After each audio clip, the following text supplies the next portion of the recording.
Stop the cap. I'm sitting here watching a clip from Dennis Sperling that he put up of the I don't know, whatever, something summit, Black People Summit something. And first off, you already know it's bullshit because they got DL Hughley up there. I knew he was on bullshit when it came to his whole stance on the Second Amendment and getting rid of AR-15s and this whole Democrat agenda. Any black person running around talking about how racist this country is, and then making arguments about disarming black people. They're a problem. They're a goddamn agent. But they got Mike Eli up there, and they got the ambulance chaser. What's his name? Crump.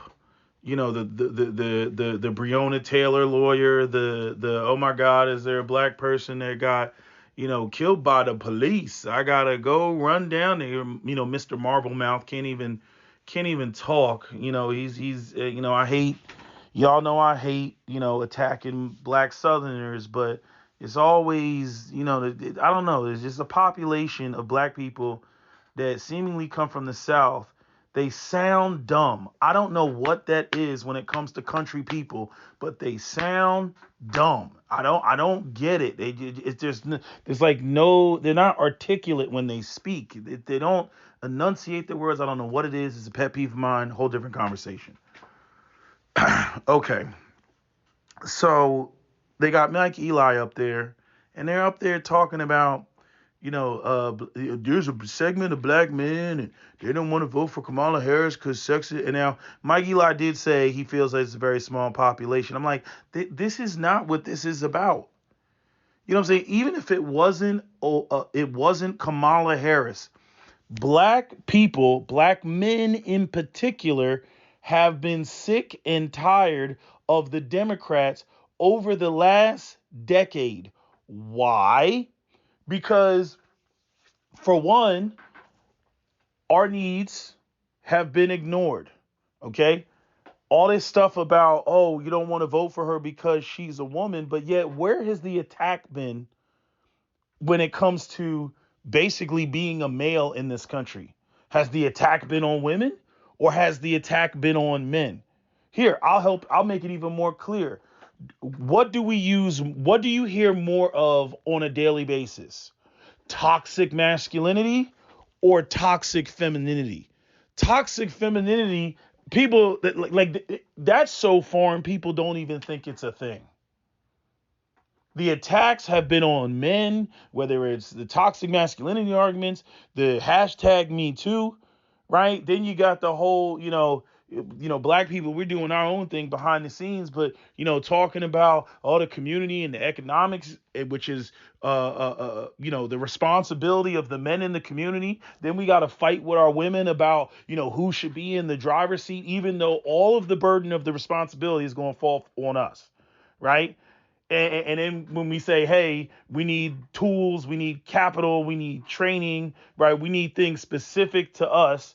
Not only do the Democrats, obviously they want to ignore that. They don't want to have the conversation about reparations for slavery, even though we've at least brought them to have to, even when they throw up all these, these sort of fake studies about, reparations. You already know they don't want to do it. The majority of the country is white. The majority of the country has, negative ideas of black people and what black people are and what they do and all this other stuff, and lazy black folks. And again, the attitude is, we ain't never going to pay for, reparations because, that was so long ago.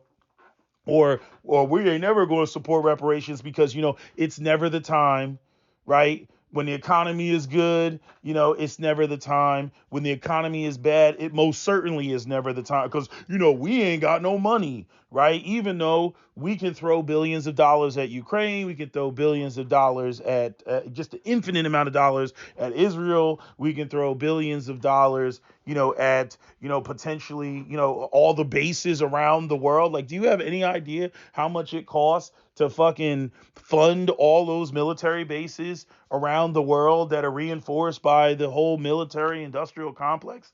That shit is bonkers. But when it comes to reparations for slavery, oh no, we ain't got nothing for that. Okay, whether I'm saying reparations for slavery for multiple reasons. It's not just slavery either. It's slavery and Jim Crow, which went on for 100 years. It's not like anybody would want to be a black man in 1964 or a black woman in 1964. But it's like first off, like I said, celebrities all over the place. Malcolm X already warned about that. Okay, Democrats are not for black people. It's like what white people did with the Republicans with the Southern strategy. Okay, the Democrats, period, have their own model of like a something that's like Southern strategy, where it's basically just tell black people what they want to hear. Again, I know y'all religious people hate when I say this, but this is why I don't fuck with the church. Okay? Because black people love to get drunk off of feel goodery. And I don't know what it is about the tiny Negro brains, but black people go out here and they cannot think. They cannot think. I don't know what it is, because none of this shit that black people like get moved by, and celebrities singing and dancing and doing a jig and all this other shit, none of that shit would fly on the streets. On the streets, niggas would be dead. Motherfuckers would be having their heads blown off, all type of shit, because they went up there and they owe somebody some money. Nigga, where my money at? All right? That's how it goes on in the streets. Okay? When it comes to getting your money, right? When it comes to disrespect, when it comes to somebody fucking your bitch, niggas are in your ass. Okay? You get shot in the black community, other black people are like, nigga, what did you do? Nigga, what did you do? Well, why was he trying to shoot at you? Why was he trying to take your life? Nigga, you must have did something to piss him off, right? Right? We understand that. But for some reason, when it comes to the Democrats, it's like they can just throw empty promises indefinitely at the black community, and black people are like, well, better luck next time. Like, I don't get it. I don't get it. And again, there is a generational divide, because again, the black people, like my parents, fucking boomers, okay, they went through the whole, 1965, and significant changes were made in society. I mean, you got to think about it. To go from Jim Crow to all the changes that took place after, LBJ signed the Civil Rights Bill, those were significant changes. Significant changes. Okay, you had white people out there with bombing churches and schools with little girls in them and shit like that. Significant changes. Okay? But today, that's radical. Oh, that's so radical. And the civil rights movement was radical as well. What's your point? The older generation, even though I think a lot of it was bullshit, but those significant changes that did happen, they got to reap the benefits, in their lifetime. You know what I mean? My parents are fucking examples of it. But when it comes to my generation, right? When it comes to the millennials and even the zillennials, right as we come into our prime, we end up with, the financial crisis.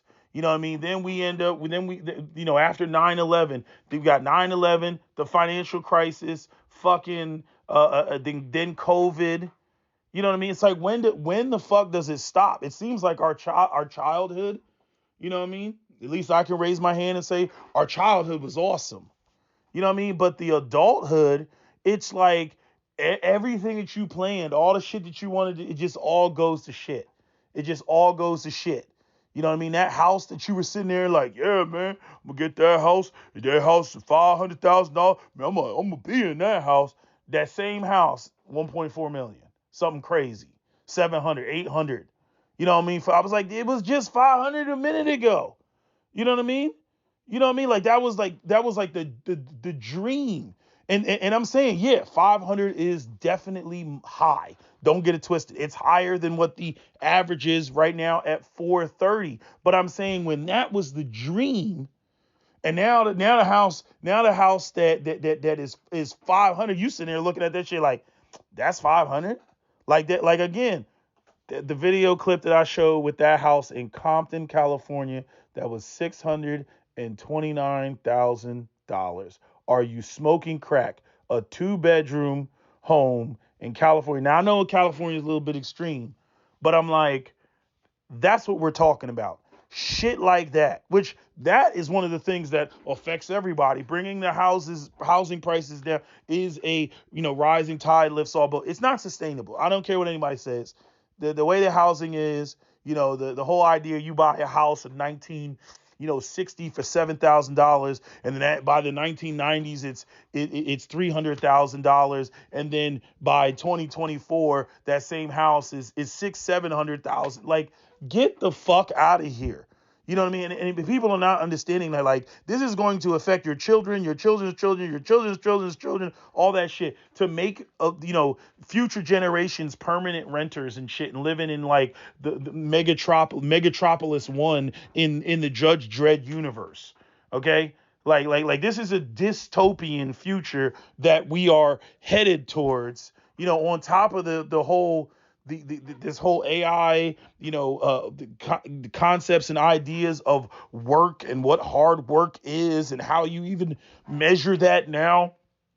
You know what I mean? I got lawyers, or I know lawyers right now that are literally using Chat GPT to do all of their work. And I'm like, you do realize eventually the law firm's going to realize they don't need you. I'm like, you do realize that when you can sit there and like I was talking to somebody today. I was at the gym and we were just dicking around, and he was talking about he had to get a lawyer to get him out of a gym membership because they didn't want to let him go out of the gym member. You know how the gym memberships are. I asked ChatGPT to fucking write up get out of uh get out of a gym membership. The man that shit wrote that shit out. I was like, write it like you're a lawyer and you're representing a client to get out of. Came right up. You can fill that shit out, send it to the fucking gym, and scare the bejesus out of the damn people that own it. Oh, well, sir, we'll get you out of the contract right away. They don't want to deal with that shit.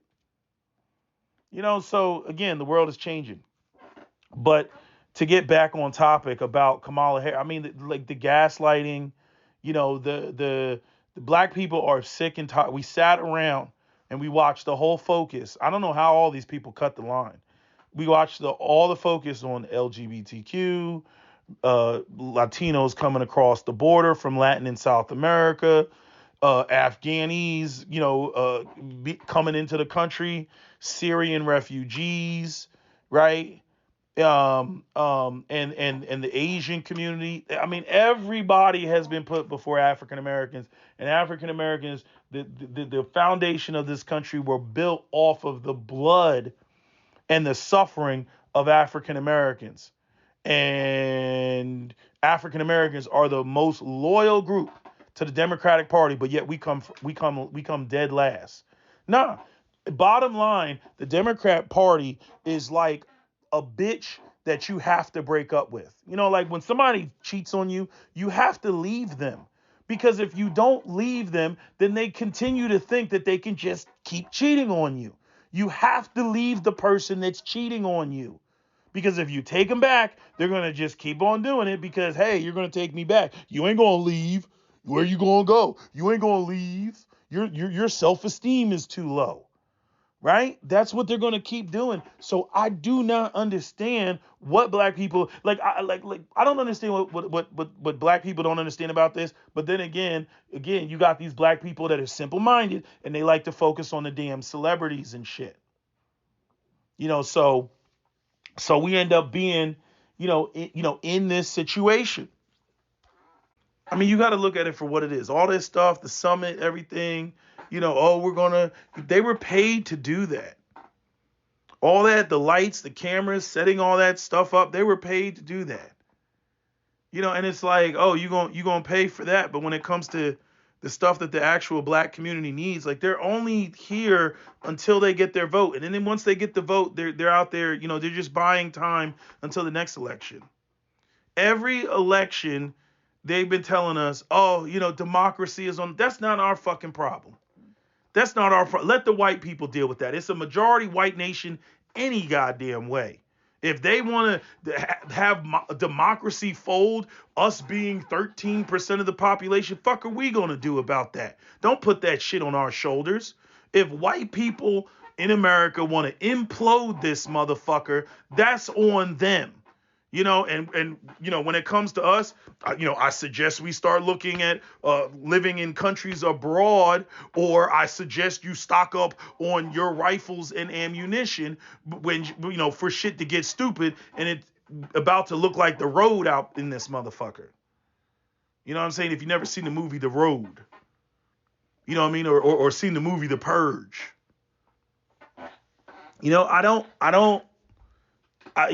Black people keep thinking that they're like the moral compass of this country, and in many regards, we are. But to sit there and think that that's some sort of special position while you get neglected, man, fuck that shit. Fuck that shit. Y'all sitting around acting like like you're this. What did Tariq Nasheed say? Like this sort of moral currency. I don't know if that's the term that he used, but this sort of like moral currency. This is why the Jewish people were trying to get us to co-sign Israel, and we was like, nah, man.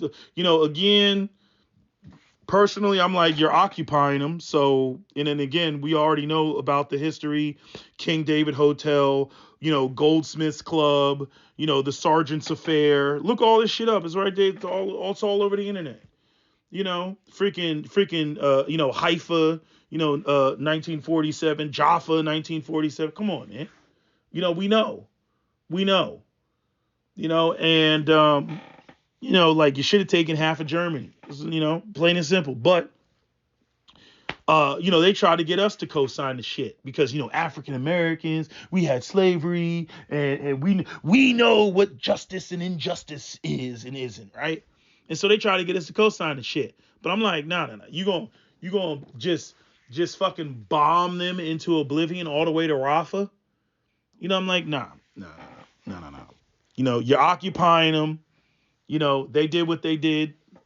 It was, not very well thought out. It's kind of like the white people that stormed, the Capitol on January 6th. Like, what the fuck were you gonna do? Like, you're sitting there and, taking pictures of yourself, incriminating yourself in Nancy Pelosi's office and standing up on the podium, hitting the gavel and shit. Like what the fuck are you doing? What was supposed to happen after that? See, this is when people get caught up in, the idea of a revolution, but they don't think beyond that.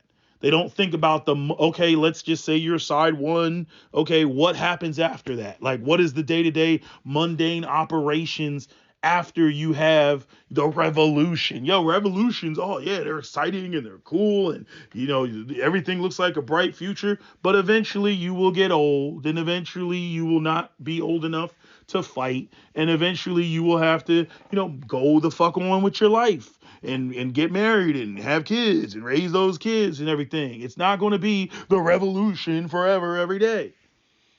So I'm just pointing out, clearly they didn't have a plan on January 6th. So, damn, what was I going to say? It was something that just slipped my mind. Oh, yeah. And Hamas did not have a plan on October 7th. Okay. And your plan is what? What is your plan after this? Because you're not going to win against Israel in open war. Especially not with the backing of the United States. I'm like, this shit wasn't planned out. And then Israel's response is not fucking planned out because I'm like, you literally just created a terrorist for the next 100 years. Like, literally, you just created, like, in my opinion, they're going to hunt them down. And I don't want to be anywhere near them. You know what I mean? I'm like, it's like you'll be looking at them like, hey man, can me and my family go? You know what I'm saying? Because we ain't got nothing to do with this, but I understand. I understand. You know what I mean? Like, but we ain't got nothing to do with that. It's like again, Iran and freaking 1979. You know what I mean? With the exception of one loud-mouthed black male. You know what I mean? They were like, hey, they were like, Marquise, Latrell, DeMarcus, you can go home. All y'all white people, sit y'all motherfucking asses down, right? Because they knew black people in America were getting fucked up. Like, what do we got to do? Why am I sitting here blindfolded, sitting Indian style on the floor? What the fuck did I do to y'all? And the Arabs, the Persians, the freaking Iranians, they recognize that shit, and they sent the black people home. They was like, yeah, y'all can leave. Go ahead, bye. You know, but I'm just saying, when it comes to all this shit, um, and that's a whole nother thing, the fucking, I don't support that shit. I don't support what Joe Biden and I don't think, if Trump gets in there, it'll be a continuation because the military industrial complex runs this country alongside with, the APEC lobby. That's who really runs shit. Like all shit has been revealed at this point. These people do not serve, our interest. So when they come through and y'all are, going through this, as, freaking Shahid Boslin points out, right? It's like, is that how you say his name? I think it's Boslin. But anyway, as he points out, it's like the ritual of elections. Totally agree with him. But the aspects of where black people, I don't totally throw the vote out. I do believe it means something. Even when it comes to voting at the local level, I do still think that black people need to vote at the local level. Okay? Voting for the couch does not mean not voting at all. If you want to get into the specifics of it, voting for the couch means when it comes to the presidential election, honestly, I don't think it matters. And if you ask me, right, as much as I don't like what the Republicans are doing and the racism that lingers amongst their population and whatnot, I do feel that the Democrats need to lose. They need to feel the loss. They need to feel the same loss that black people have been feeling, over the last, several decades. Okay, because we're gonna pander to everybody else, and we're gonna ignore you and hold you at arm's length while you're the quote unquote backbone of the part. Man, fuck y'all, fuck that shit. And it seems like a lot of black people don't have a backbone. They don't have a spine. And again, if you're not going to stand up for yourself, then nobody else is going to stand up for you. Nobody else should take you seriously. They don't have to take you seriously because you don't take yourself seriously. And so, we still got the bullshit with the women and the gender war and, all this bull. I don't even talk to my mother about the shit because she's loopy with it. It's just, she don't even listen to what the fuck she's saying. And I'm like, I don't care. She's going to be all type of high blood pressure and everything else, if Donald Trump wins the election. I already know it. She's I just don't understand how is this possible? She's going to be saying all that shit. You know what I mean? And I'm like, there's no reason for me to talk to you because you don't listen to what I've been saying about what has been going on and transpiring, not only between the genders, but in terms of, the black grassroots and all that stuff. You're not listening. They're totally disconnected. The boomers, I hope that I'm not like the boomers when I get old and gray. I hope that, that I'm open-minded enough to listen to young people of what's actually going on the ground and what they're actually experiencing in real time, as opposed to just this obliviousness thinking that, all you got to do to get a job is just put on your bow tie and print out your resume and walk into an office and give Mr. Johnson a firm handshake. Okay? And not understanding, that, what the real cost of down payments are today, what it costs to actually qualify for a home, which is beyond the median income, for both genders. And then everything else going on with the okay, you all were the generation of second wave feminism, and now your kids and your grandkids aren't getting married, so like, is this working? And then again, men are still getting hit with all the same fucking responsibilities as though it's 1955. The women have the exact same expectations. So their roles, their gender dynamics it's fluid. Okay, they can be if they can't be a stay-at-home mom, you're dusty. If you try to force them to be a stay-at-home mom, you're a tyrant. You know what I mean? Like you can't fucking win. And then and when it comes to, honestly, the issue is not, I mean, Kamala Harris has, obviously her issues and everything. The not answering questions and not having policy, right? All that shit is a problem. But, when it comes to specifically her being a woman, nah, you know what the real problem is? All these delusional bitches out here that think that Kamala Harris being president is the symbolism of it.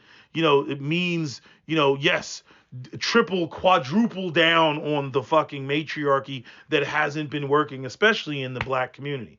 I mean, you think women are retarded now. They're going to be 5 times more retarded when Kamala Harris is. They're going to be, we're unstoppable. What are you talking about? We don't do nothing but build. You know what I mean? Freaking 98% of construction workers are, we don't do nothing but build, nigga. Like, that's what these women are going to be on. It's just going to be a fucking headache listening to these bitches.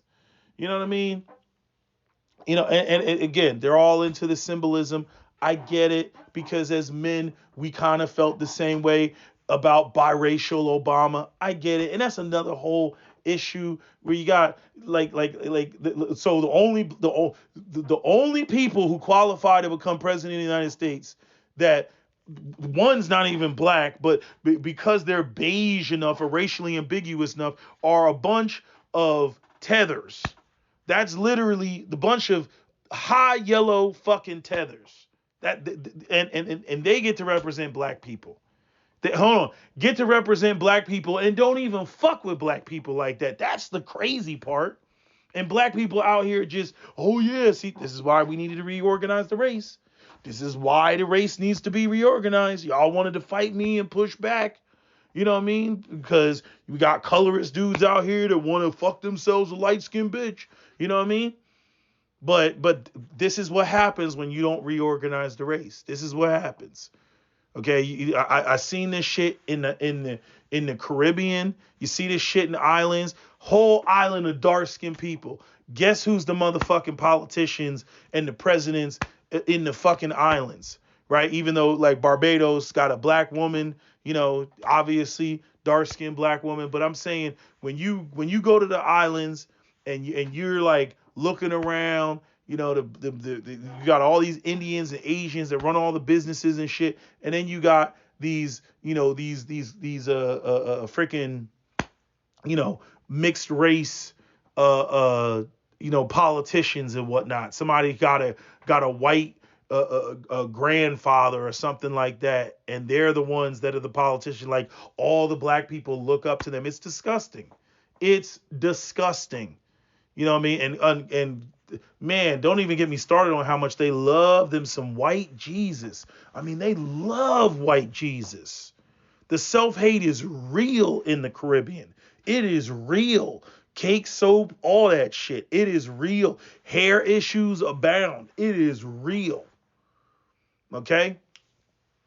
So, like, black people got a ton of shit to fucking work through. But, this just indefinitely voting for, again, I gotta give Stephen A. Smith credit. He was the first one to bring this shit up. He was like, just give me one election to demonstrate that we ain't some goddamn hoes. Just one election. You know what I mean? Because all that's going to happen, you're going to have, black men's votes going to be like 70%. Black women's votes going to be like 88%, some shit like that, below 90. You know what I mean? And they're going to try to spin that shit like a motherfucker. They're going to go up there and they're going to say it was everything but black people's dissatisfaction with the lack of policies that is specific to African Americans. They're going to say that it's everything but, oh, it's misogyny. Oh, it's sexist. No, it's your lack of fucking policies. That's what the fuck it is. Oh, no, you just want, it's because she's a woman. It's your lack of policies that are specific to African Americans. You know what I mean? Like, again, they want to control both ends of the conversation. You got to recognize that. They want to tell you what your problem is, and then they want to present you with not only your response, but what they think the solution is, which isn't a solution. I mean, we are getting treated like some hoes, and they're just a street dude whispering a bunch of sweet nothings in our ear. Literally coming over and telling us, how they gonna what do you want to call it? How they trying to, basically, get some cheeks for free. Get some cheeks. What have you done for me lately? And they just over here trying to get the cheeks for free. And right now, we already half naked on the bed. And I'm like, we gonna do this again? We're gonna do this again. We already went through it emotionally, saying that they neglected us and they didn't call us back and they ghosted us for 2 weeks and yada, yada, yada. But yet we on the bed, with the panties on, but covering our breast. Talking about, I don't know if we should do this. The last time, and he's over there, the Democrat Party's over there, oh, baby girl, I love you. You know what I'm saying? I was just going through some things, baby girl. You know what I mean? Like, that's literally what the Democrat Party's doing right now. And black people are like, okay, did you bring a condom? You know what I mean? I can't even do the girl voice shit because my voice is all fucked up. You know what I mean? But they over there, they are getting ready to fuck us. And we are like, yes, please, daddy, give me some more. Like, it's disgusting. It's just disgusting. Anyway, I'm done with this rant. I'm going to post this. That video just I don't even want to watch the whole thing. You know what I mean? I just don't want to watch the whole thing. Because I should, but it's just, I don't want to sit there and listen to a bunch of Negroes. And this goes in, I mean, black women could roast us for this, even though they're more in support of Kamala and the Democrats than we are. But I'm saying, like, where's the black male leadership? Where is it? It's just online. We don't have any. Well, then again, maybe I shouldn't say that because, again, they're intentionally not asking the right people. They're not over there talking to Ice Cube. They're not over there talking to Dr. Claude Anderson. Okay? Because they're not over there even talking to Umar Johnson because they know what they're going to hear and they don't want to open up that can of worms because it's going to be real direct and real specific. What are you doing specifically for the African American community? And in particular, since you're so concerned about black men voting, what are you doing for young black men? Period. What are you doing? We're the pariahs. Oh, there's so much crime. Oh, he didn't do nothing. Oh, he's 1350, like the white supremacists say. Okay, what are you doing specifically for African Americans? Oh, you ain't got nothing? Bitch, bye. Bye. I guess I'll be on the couch then. Sick of this shit. It's real simple. Votes are in exchange for something. Stop with the fear-mongering. You know what I mean? It does not work. Oh my God, if Donald Trump takes over, oh, it's going to be the end of the world. Oh my God. Donald Trump was already president. And? We got to save democracy. Stop it. And black people, I don't know, man. Y'all, black people, a lot of y'all some scaredy cats, man. Y'all some scaredy cats, man. Just. And again, like they've been orchestrating all this, this shit, reinforcing the already existing gender war in the black community. That crap that, Michelle Obama went up there talking about, and you're going to basically like black women are going to make black men pay, if Kamala doesn't, bitch, shit, go sit the fuck down somewhere. Fucking, fucking threaten me. You know what I mean? You know what I mean? So I should hit him with the fucking, the Elliot Rogers, you dare challenge me? You know? But, like, nah. See, again, all that fear mongering, all the threats and everything. See, that's somebody that does not respect you. And we just gonna go out here and just be some hoes and be not respected and be manipulated through word salads in order to get us to get off the. I don't really have to talk to the young men because young men already know what time it is. It's really the Gen Xers. Because yes, freaking DL Hughley is in the Gen X category. This is what we're talking about when we talk about the Gen Xers. Okay, when we talk about Dr. Boyce Watkins and we talk about some of these other people that just like y'all supposed to be. You're the generation above us. You supposed to you got at least a freaking 2 decades on us in terms of wisdom and y'all ain't putting us on nothing, man. We just sitting there looking at you. But then again, Ice Cube is also a Gen Xer. So, I guess there's those that aren't on that shit. It just feel like all the talking heads, it's because anytime they get a young black man, notice they either get old niggas or gay niggas. Like they don't get masculine young black men. They're not asking us. They're like, ooh, he's saucy. Let's put the mic in front of his mouth. Like Antoine Dotson. Is that what his name? Hide your kids, hide your wife. You know what I mean? Yeah, they go and they put the mic in that dude's face because they already know they don't have to talk about patriarchy and therefore they don't have to talk about men being gainfully employed. You know what I mean? As long as you're pushing feminism, there's no reason, there's no justification, to talk about money in the hands of men to support, family and community. So you start talking about patriarchy, you start talking about men, now you start talking about full medical and dental and pensions and unions and shit like that. See, they don't, no. The overlords that pay these politicians and support their campaigns, they don't want black men talking about that. And what's so crazy is the shit that the women need, right? That the feminists want is built into what the men need.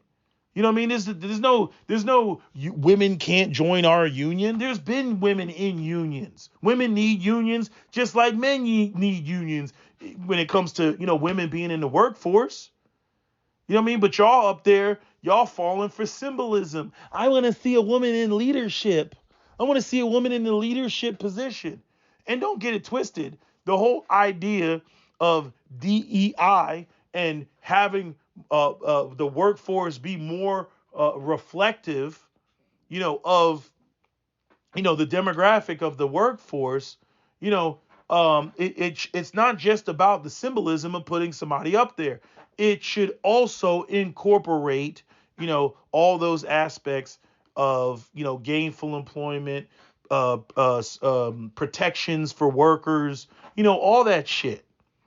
Okay, it's not just this, oh, we're gonna go and throw up some symbolism, but we're not gonna actually throw up the tent. You gotta recognize when symbolism is just that. It's just symbolism. Making a woman or making a black person a CEO, okay, that doesn't help the masses of black people. You know what I mean? Or even help the masses of women. Yes. Oh, yes. The representation, it's great. It's wonderful. But you got to understand that they would rather do that than to actually have to pay the fucking masses. You got to understand that. They would rather do that than pay the masses. And that's where many of you all missed the boat on that shit. So anyway, I'm done with my rant. I have more rants coming because every day, the closer we get to this election, I like what Six to God has said. Like, you know, the end of this election can't come fast enough. And again, I hope many of you all have already prepared and got your power tools, because really doesn't matter who wins this election.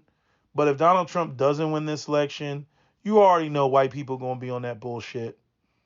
Okay? And they can get in their feelings, all they want. Okay? Because as I always do, I encourage black people, to be, be vigilant with the glizzy. Okay. But I don't really have to say too much about that, because, again, during COVID, black people, we're just so weird. We don't support the Second Amendment as a collective group of people, but, niggas gonna have what they need.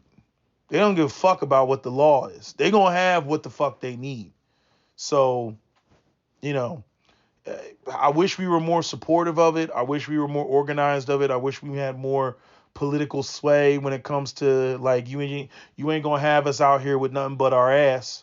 Fuck what the Democrats are on. I wish we would, even demonstrate our ability to sway political discord, even just on the Second Amendment, because that's small. That's basic.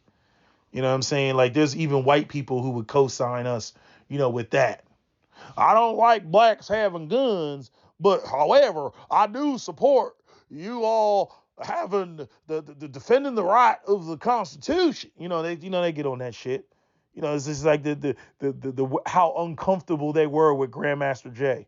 I don't support his overall message, but I support his ability to exercise his Second Amendment rights. Yeah, because they know that they can't be like, no guns for niggas, and then sit there and turn around and say guns for white people. They know that optically that looks horrendous. So they were just like, I think it's like College Humor. College Humor has the funniest clip of, like, it's like two white guys and a black. He's like a black militant. When it comes to the Second Amendment, that clip is the ultimate all time. Like, how uncomfortable the white guys were feeling. I mean, it's a skit. It's just hilarious. That skit is so funny. I mean, to this day, that skit is funny. But I'm just saying, like I said, see, white people, the one thing I can say about them, you know what I mean? White people will not fuck with you, right? They don't even like you, but they will co-sign you. They will grit and bear it. You know what I mean? And they will swallow their pride as long as you espouse their talking points, their beliefs, and they can, utilize you to get to the promised land that they're trying to get to. You know what I mean? To get their agenda through. You know what I mean? They will be the most racist white person. Can't stand black people. But if a black person goes up there and supports the Second Amendment, you know what I mean? They will be up there.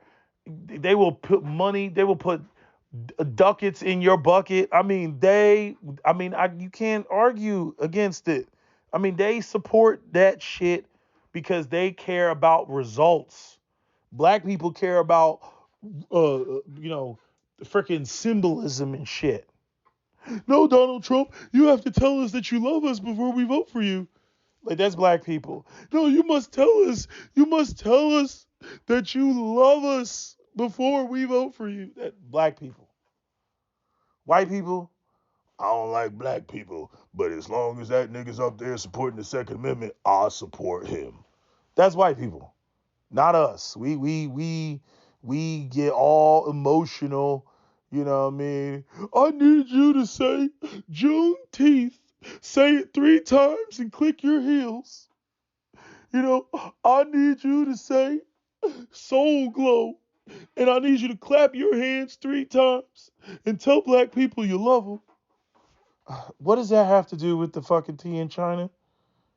You know what I mean? No, I have to feel his love in order to vote for him. I'm like, oh my God. Because I can't vote for a racist.